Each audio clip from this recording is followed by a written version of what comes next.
This episode of Behind the Video is brought to you by the Independent Media Network. The Independent Media Network helps journalists and content creators create their own jobs by building sustainable online businesses. If you're an unemployed or underemployed journalist or content creator, visit imnct.com for more information. Hey everybody, welcome back to episode, I think this is number 62 of Behind the Video, and joining me as always is my lovely and talented co-host Tim Street. Tim, how you doing?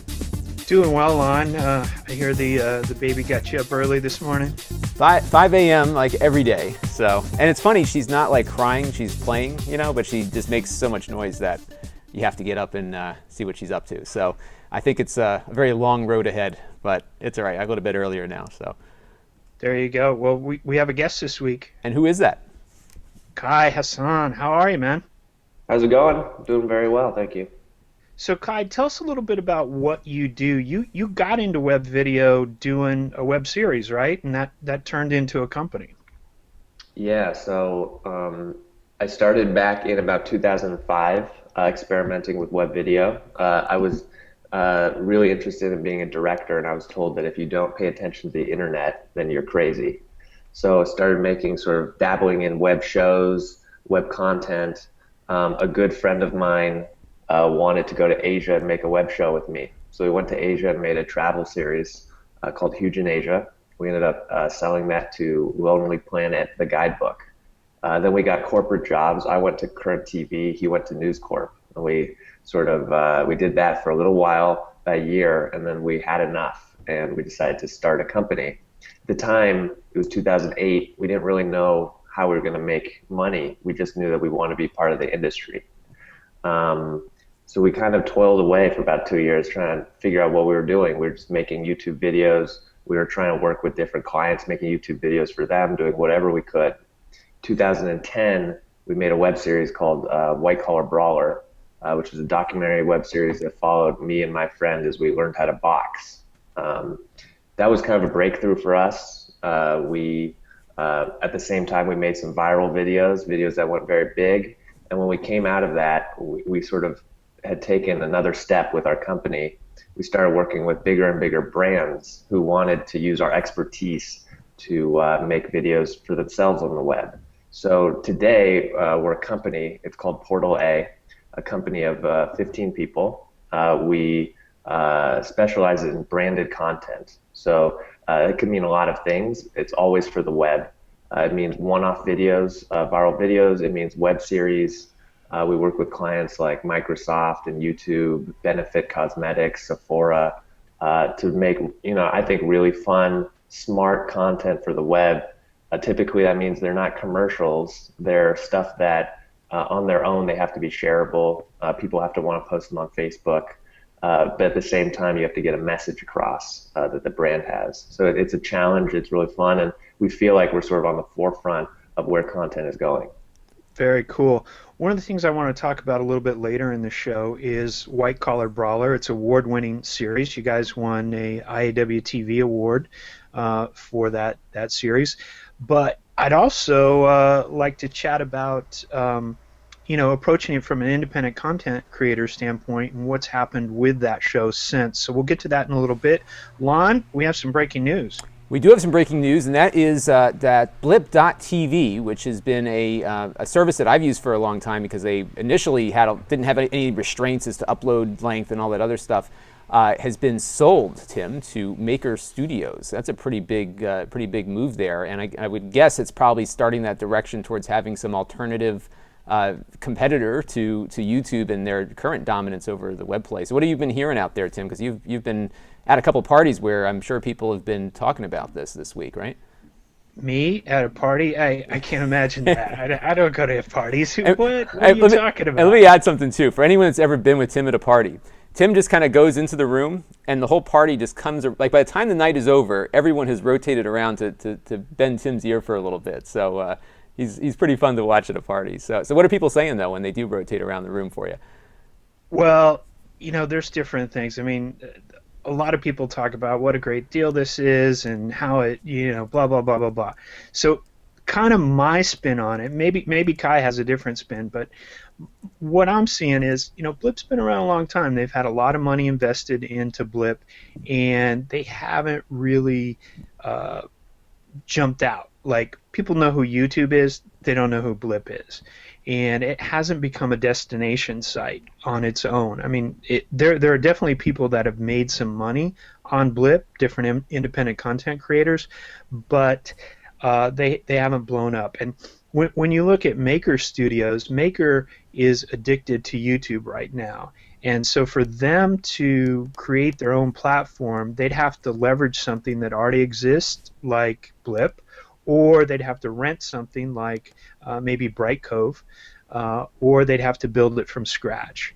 And I guess, with all the money invested in Blip, the investors saw it as a way to get some of their money back. I don't know that they're getting all their money back, but at least they're getting some money out of Blip. So some people say fire sale, other people say it's transition. I don't know for sure.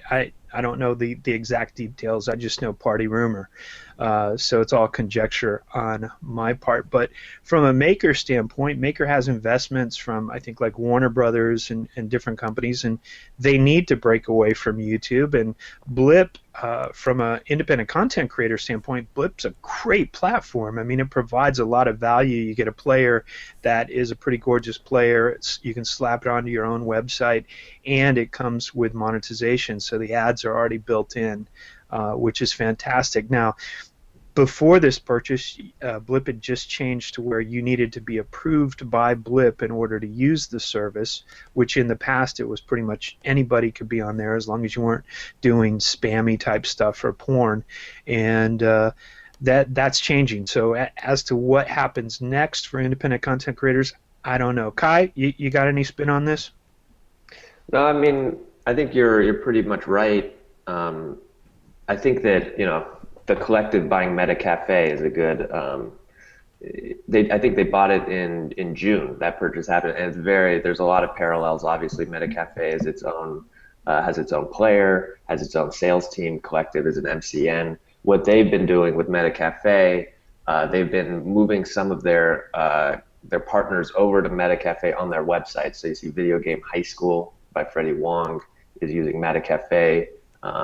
Hannah Hart uses some of her videos are on MetaCafe. If you go to MetaCafe and you go to their web series, there's a little tab there. It's everyone on there is pretty much a collective partner. So I think that MetaCafe might be different than Blip because my understanding is that there's more traffic going to MetaCafe. So it's possible that one thing that Collective got out of a purchase of MetaCafe that you might not get out of a purchase of Blip is that MetaCafe can now point to the partners of the Collective and draw traffic to them, get some new eyes on their content. That's a really good point. Yeah, I'm not sure you can do that with Blip because I feel like Blip has been spinning their wheels for a long time and never has been able to create an audience just for themselves. So I'm not sure if that's there, but I do think that the sales team, having like a really strong sales team, is something that Maker will get out of this sale, and they won't have to build it on their own. Yeah, for sure. Something else to point out in the article that we linked to in the show notes comes from Ad Age, and it's a list of top videos. And if you look at the number one on that list, that's a video that you produced, Kai. You want to tell us about it? Yeah. So I don't know how the list is generated, but the number one video on that list is this Naruto video that I made with Ryan Higa. Basically how it came about was, so we work with, again, a number of different clients. And in this case, the client was YouTube itself. YouTube came to us and said, hey, we're trying to make Geek Week content. We're trying to basically, and what's interesting is they did Comedy Week, right, a month and a half or 2 months ago, whatever it was. Right. And one thing they found out was in Comedy Week, they made hundreds and hundreds of videos, and only the top 1% of videos got like 75% of the views of for all of Geek Week. So they decided for all of Comedy Week. So they decided for Geek Week, we're going to invest in fewer videos, and we're going to make them much bigger, basically. So they selected some of their partners to make Geek Week content: Quarter Digital, Freddie Wong, Ryan Higa, Felicia Day, etc. They gave them budgets and they went out and made content. And so YouTube came to us and said, hey, can you work with Ryan Higa to make something really cool? And so the turnaround was very fast. They gave us about 3 weeks. We had to fly to Japan, make this insane video with Ryan Higa. It was incredible, really fun. And then we put it up on YouTube, and Ryan is a master. He's actually kind of a genius. Everything he does is smart, thoughtful. He always thinks about quality. We put out this video and it does extremely well. I think it got the most views for Geek Week. So it was a big success for us. And that video itself, it's kind of a spoof on what? Yeah, so for those who know and those who don't really, Naruto is an anime in Japan, very big. It's also pretty big in America because I think it's on the CW. So a lot of younger people watch it. I actually didn't really watch it, but I knew of Naruto. In Japan, it's interesting. In Japan, parody is illegal. You can't make content in Japan that parodies other content. It's seen as a copyright infringement. So there really isn't that many Naruto parodies out there, even though it's such a big franchise. Ryan Higa is a huge, huge fan of Naruto and wanted to do a parody. So we just did it, basically. It's a trailer for a Naruto movie, as if, Chris Nolan was making a movie for Naruto. And it's just tongue-in-cheek. So just to get this straight, it's only illegal to post a parody in Japan. It's not illegal for you to physically go there and make a parody. Apparently not. There were steps we were taking that I don't think anyone quite understood the law 100%. So there were steps that were being taken to, we weren't allowed to talk about while we were doing it. We weren't really supposed to talk about our client at all. Where the money was coming from, etc. And once we got out of Japan, everything was cool. So, and it's one of those gray areas where you're posting it in the United States where it is legal, and where's the maybe they could pull it off YouTube Japan or something like that. But in kind of looking at some of your work, what was interesting was to see that you had a mayoral campaign on there, and I've worked in politics for a while, and I know how conservative political consultants can be, even the liberal consultants can be, on trying new things, especially humor being used as a campaign a message for their campaign vehicles. So can you talk a little bit about how that came about, and maybe some of the challenges you had in trying to adapt a political message, which is usually very finely honed, to a pretty fun ad? Yeah. So my company has 3 partners. One of our partners, Zach, has a history in politics. And so political work is kind of natural to us because we have him. We really get how to do political messaging. And it's been perfect for us. It's been a great way for us to sort of disrupt that industry.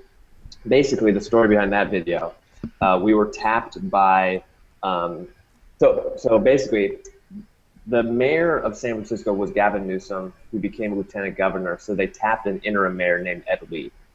Ed Lee didn't have any enemies because he pledged to not run for re-election after his term was up. He did a really great job because of that. In fact, he did a lot of good work with the tech industry. He gave some tax rebates to Twitter and Zynga, et cetera, and the tech industry loved him. So when his term was up, the tech industry came to him and said, you have to run again. You have to break your pledge and run again. And he said, I don't really want to break my pledge. And they said, no, break your pledge. We will give you support. So we were approached by Sean Parker of social network fame, and Ron Conway, who's a huge angel investor in San Francisco. And we're told, hey, can you make a video for Ed Lee? He's going to break his pledge, and we have to reframe this, make it seem like it's a good thing because he's a good mayor. What's wrong with running again? So we came up with this idea. By the way, we were told we had MC Hammer at our disposal. Can you just imagine that discussion? By the way, everything you want, and you got MC Hammer at your disposal. So exactly. So we were thinking about it. We're like, oh my God, it's amazing. Too legit to quit. Ed Lee is too legit to quit. So we made this video.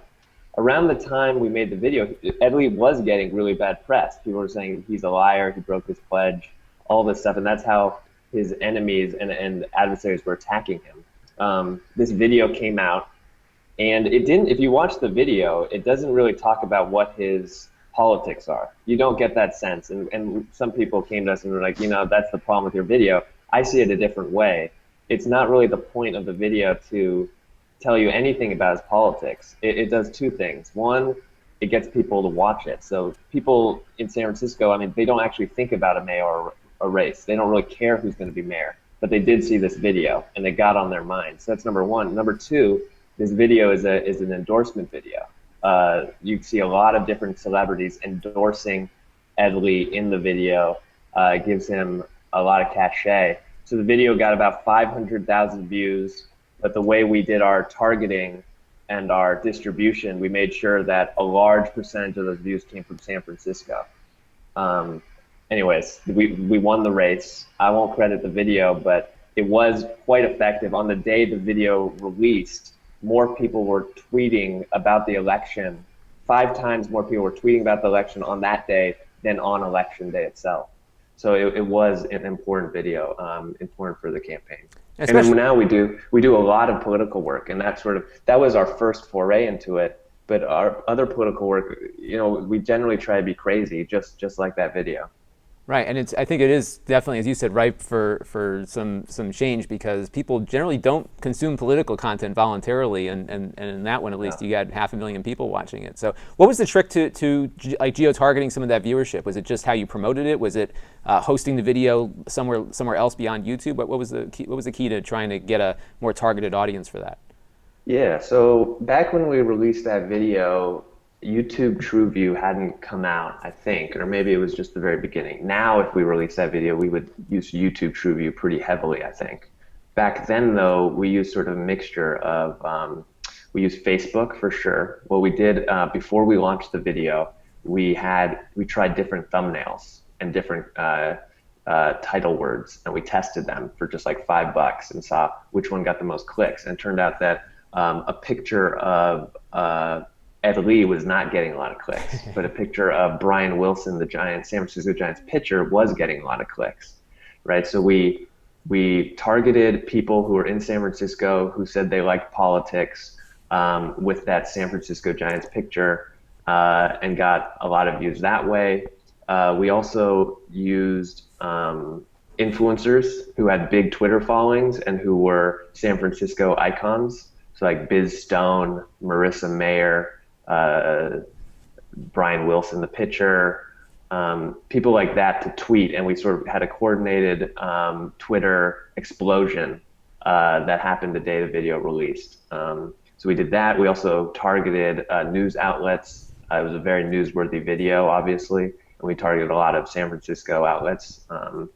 And then finally, we put a little bit of money towards like a media buy that was targeted towards San Franciscans.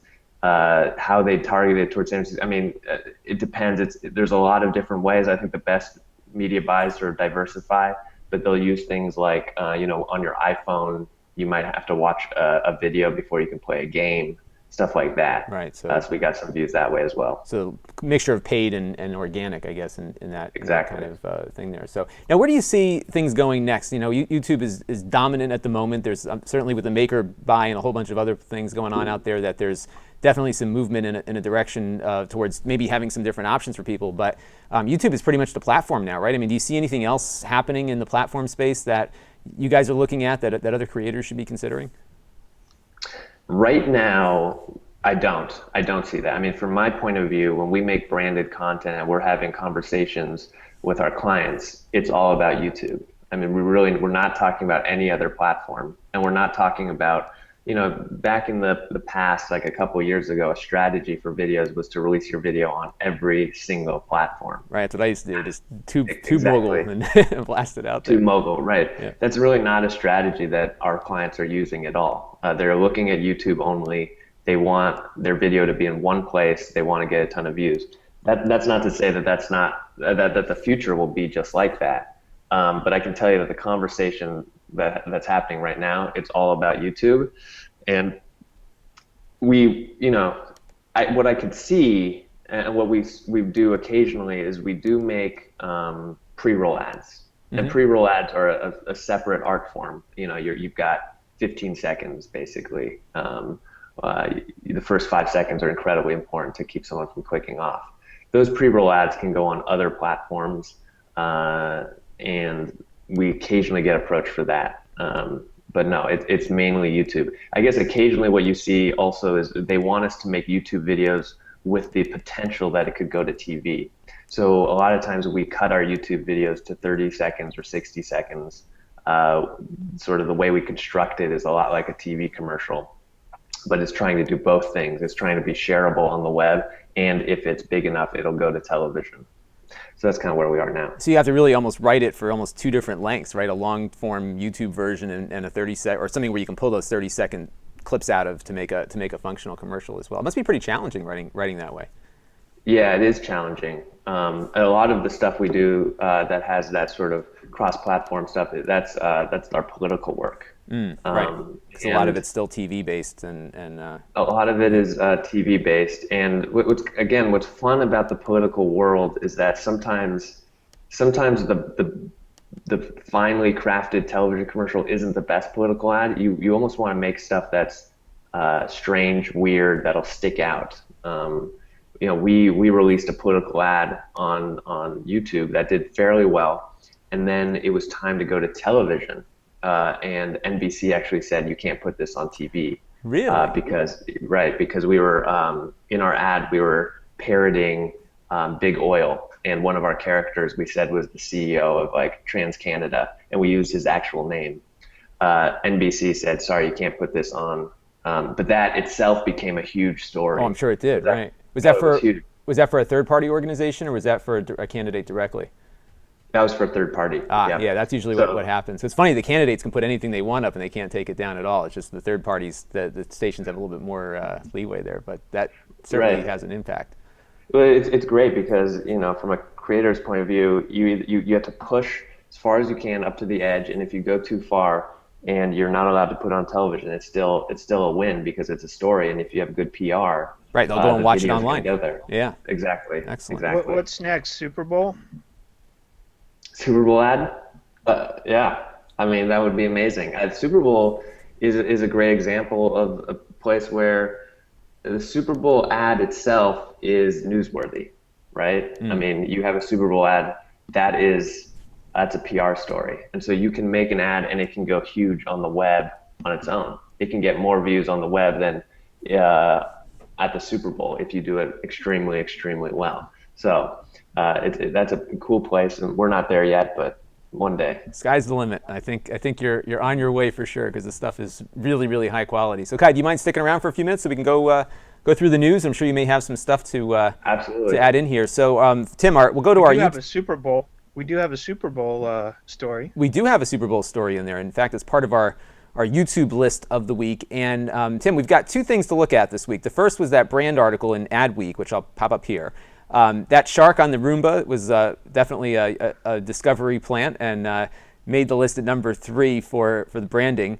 PewDiePie is always doing well up there at number 2. And it's funny that they were actually calling this a branded thing, because I don't know if he was working for anybody. But and then, of course, Naruto is up there at number 1. What I found interesting was looking at the Tube Filter list for this week. So Tube Filter does the top 50 of the most viewed YouTube channels. And we come back to this list every couple of weeks, just because it doesn't change that often. And one thing that kind of stuck out for me was, as a gadget reviewer myself, is this Disney Collector VR jumped up to number 3 with 24 million views this week. She's completely independent, and what she does is she looks at basically Disney toys that are just coming, into the toy store. She just doesn't even appear on camera, and she just reviews them, takes them out of the package, kind of handles them, and does her thing. And well, you know what went on this last week in Anaheim?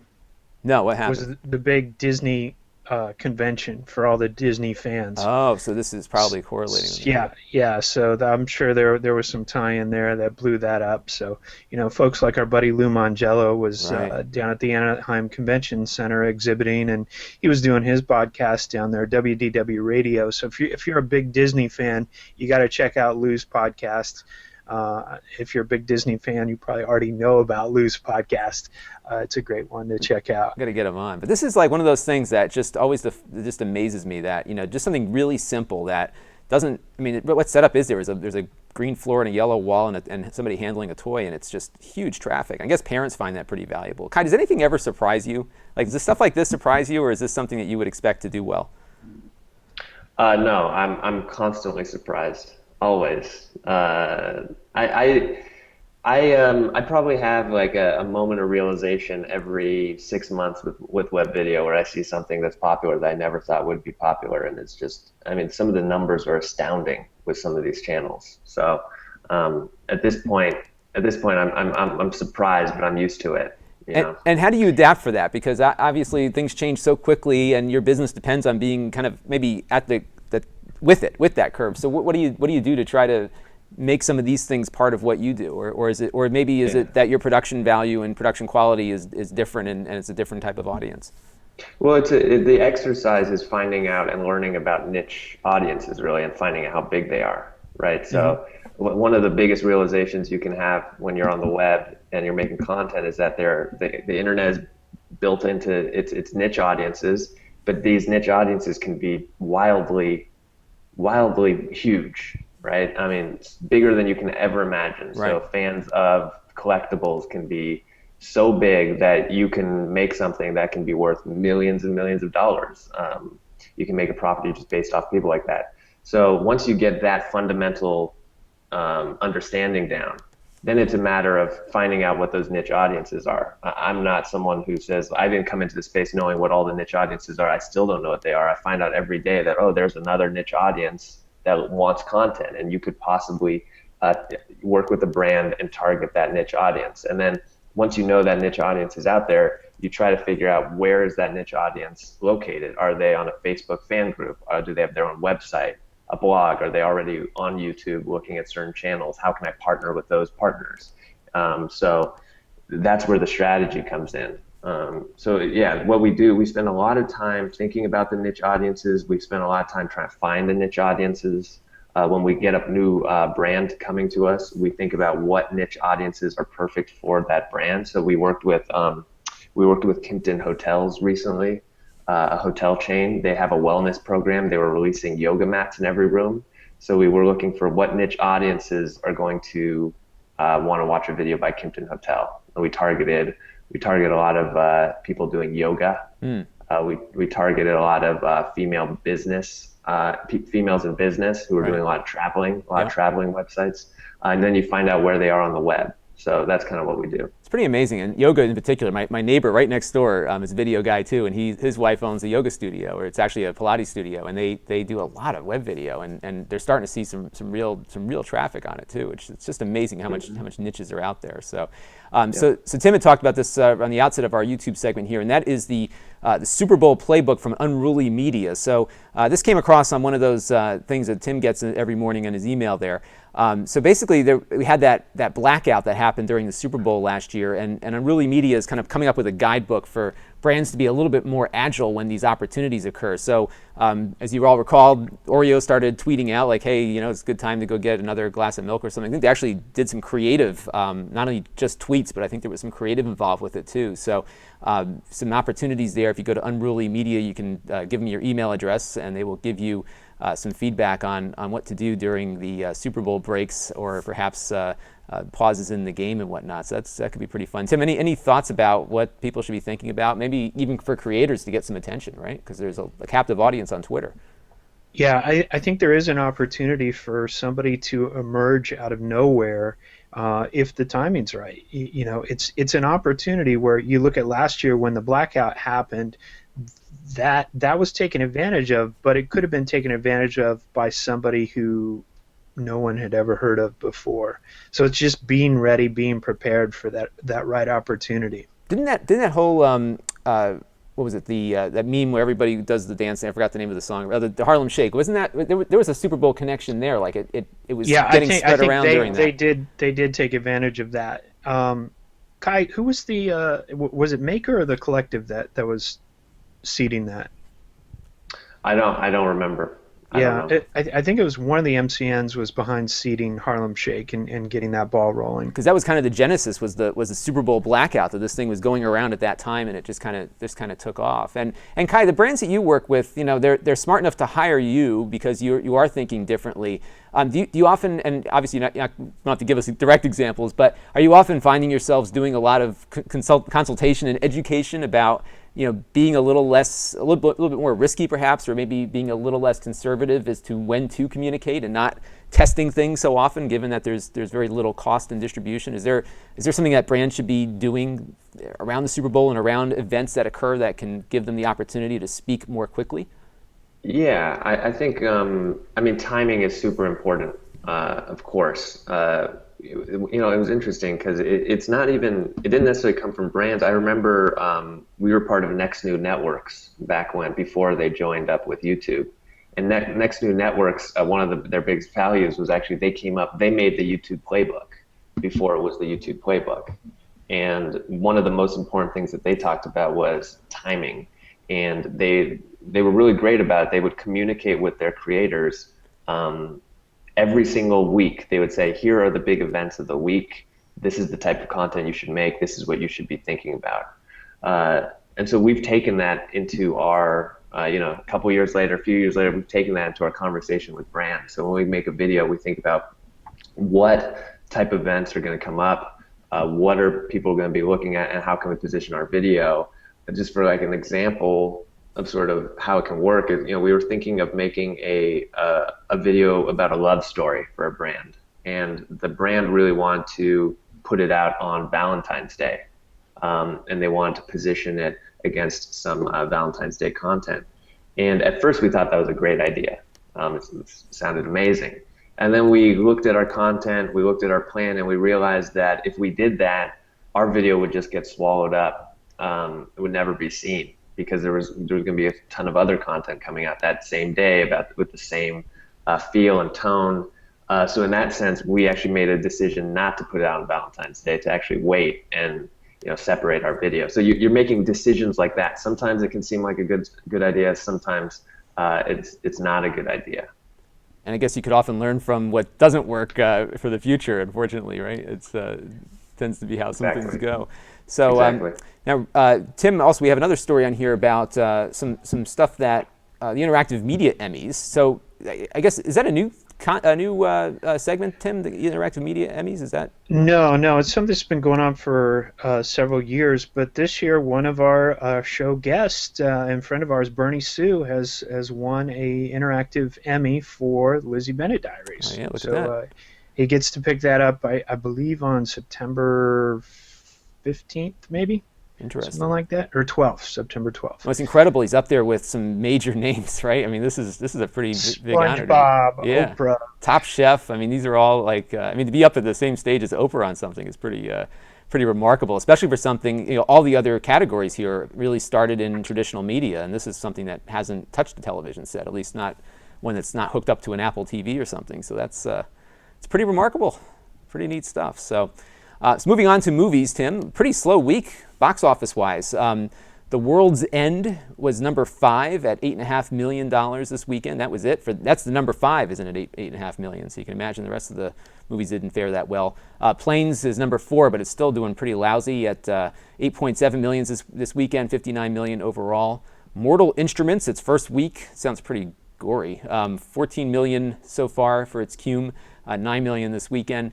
We're the Millers with Jennifer Aniston, $91.2 million. We talked about that movie before.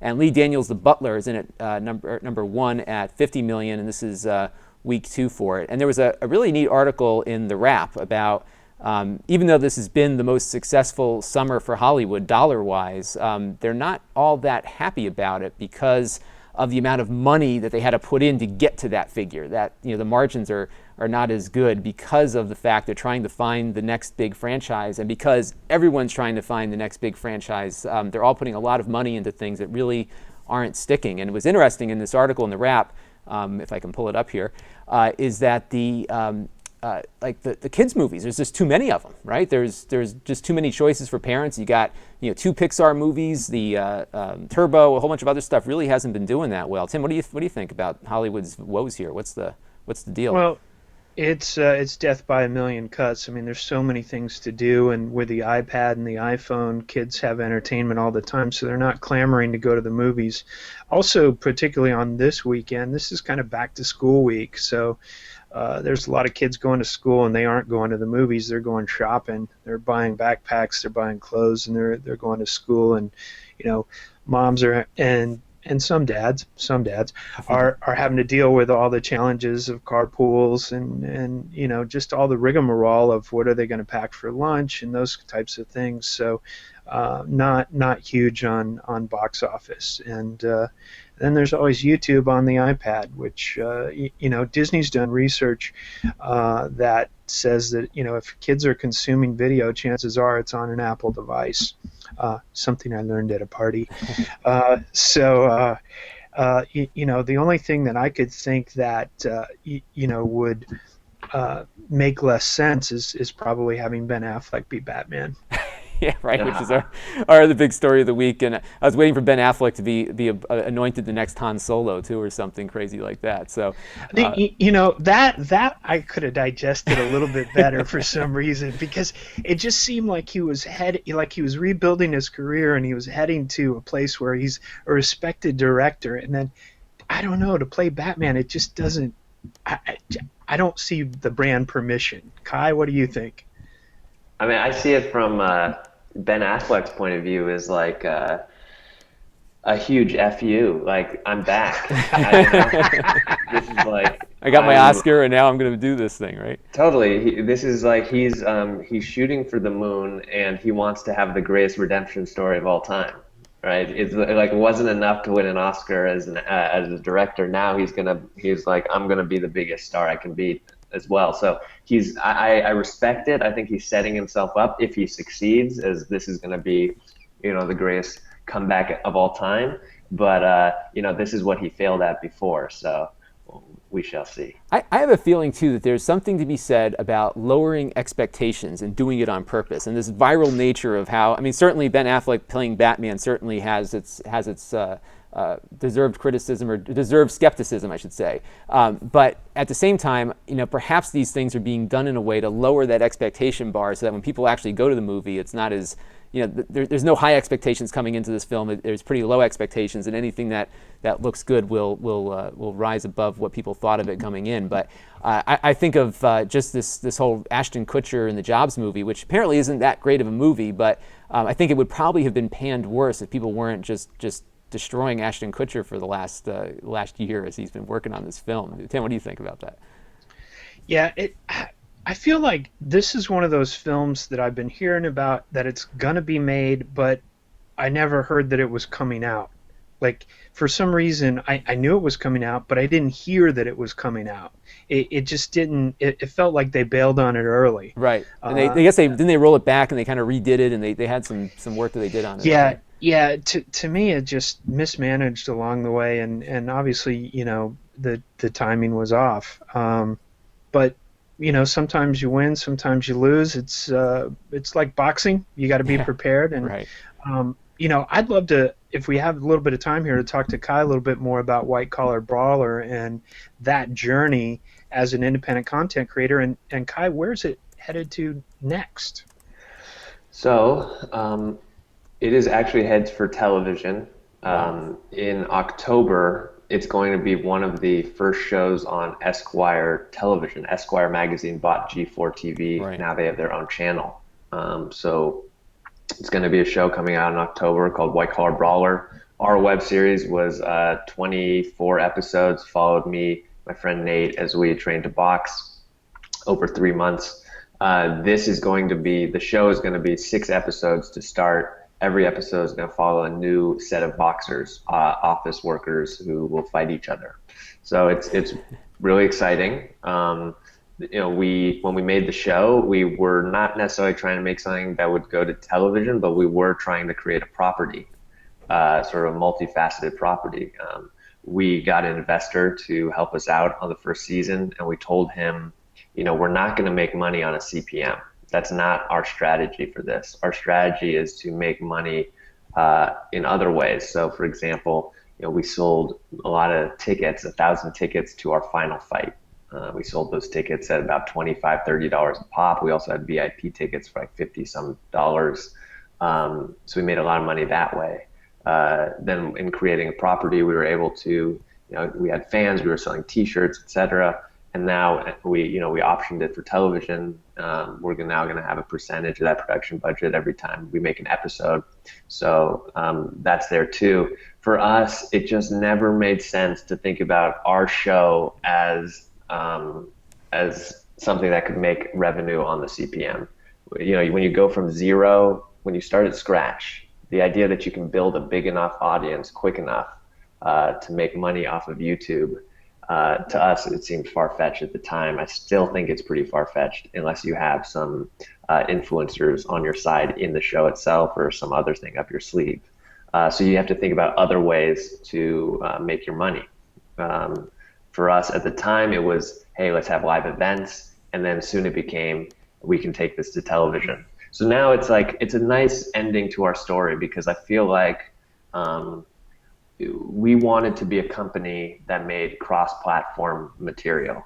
We really like the idea of making something on the web, getting it started there, and then having it go to television. And then hopefully one day come back to the web. So it's an important thing for us, an important step. I don't know how good the show will actually be. We'll see. We're making it with a company that's very good at making reality television shows. It's the same maker who did, same production house who did Toddlers and Tiaras and Honey Boo Boo.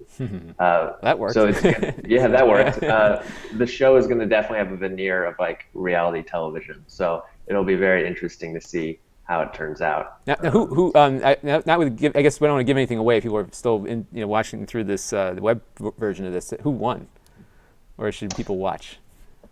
People should watch. People should watch.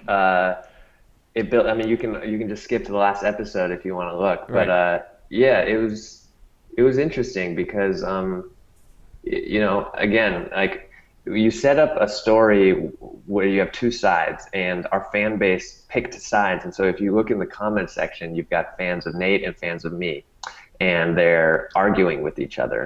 And then we, when it came to like deciding what are the niche audiences that we're going to target, one of them was just local Bay Area people, because we were making this show in the Bay Area.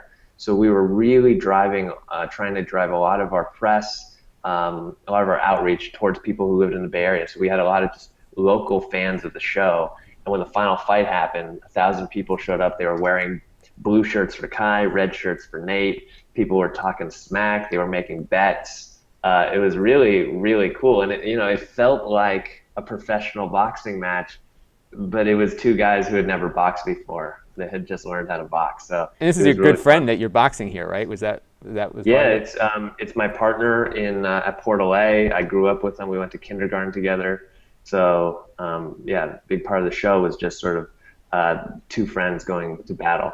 And how did that deal for your relationship during that period of time? Because obviously there were things you probably needed to keep close to the vest as far as strategy, and you're really going to go in and beat the crap out of each other. So what was it like? Did it change your relationship? No, I don't think it did ultimately. If anything, it probably made us a little closer. But we weren't talking to each other for a while. We didn't want to trade secrets. It was kind of it was weird. It was a weird experience because, we were doing this thing, we were boxing, but we were also making a web show. Right. And when you mix the making a web show in there, now it gets really crazy because right, you're doing together and competing, right? It's so we're having meetings about like how's the show going, what was the next episode have to look like. I'm editing footage of myself getting my ass beat, stuff like that. I mean, it's just there's so many layers of bizarre on top of it. When we came into the ring for the final fight, you're about to have like a life-changing moment where you're about to fight your friend, but at the same time, you're looking around at the 1,000 people there, and you're like, wow, the web series is doing really well. This is great. Always the businessman. That's important. Right, and you're like, oh, you're looking at a camera guy on the side. You're like, is he positioned right? Like, is he going to get this? You know? I can't imagine how exhausting this was, because it's one thing to fight. I mean, I've fought before, and it's another thing to make a web series. That's pretty tiring as well. I can't imagine doing them both at the same time. I was just thinking about this, but it's given me a perspective on sort of work and also being in this industry where I don't really put up with people who aren't going 100%, you know, aren't like giving it their all, because that's what you have to do to succeed, I think, in web video. You have to grind.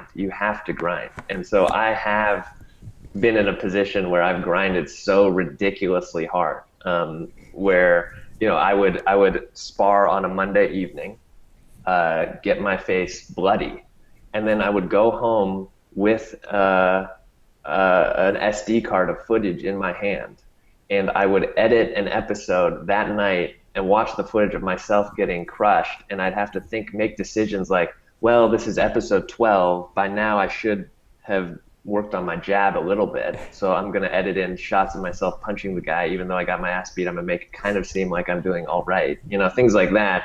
Then the episode, because we were releasing the show in real time, would come out the next day, and I would get it done at like 1 a.m., go to sleep, and then wake up at 7 a.m. for my morning jog. And, you know, it was just intensely crazy, incredibly tiring, but really, you know, really fulfilling. And so when I see people making web content, not that I expect them to be busting butt on that level, because that, you know, you don't have to make it torture like I did, but you do need to give it your all, I think. You do have to go 100%, or else you're probably not going to succeed.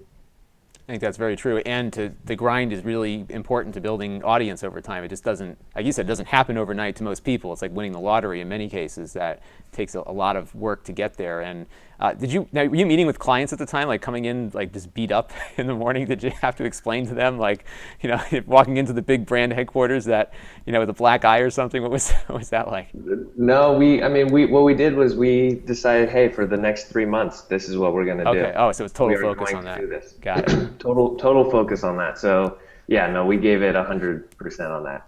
Excellent. Well, Kai, thank you for joining us today. It's been great listening to all the things that you've been working on. It's just incredible. And before we go, Tim, we've got one thing, and we'll give Kai a good plug at the end here. There's a new app for YouTube. Did you see it this week? Yeah, I was checking it out. Yeah, it's pretty cool. I'm gonna pull it up right here on camera 2, because I got a camera 2 in here.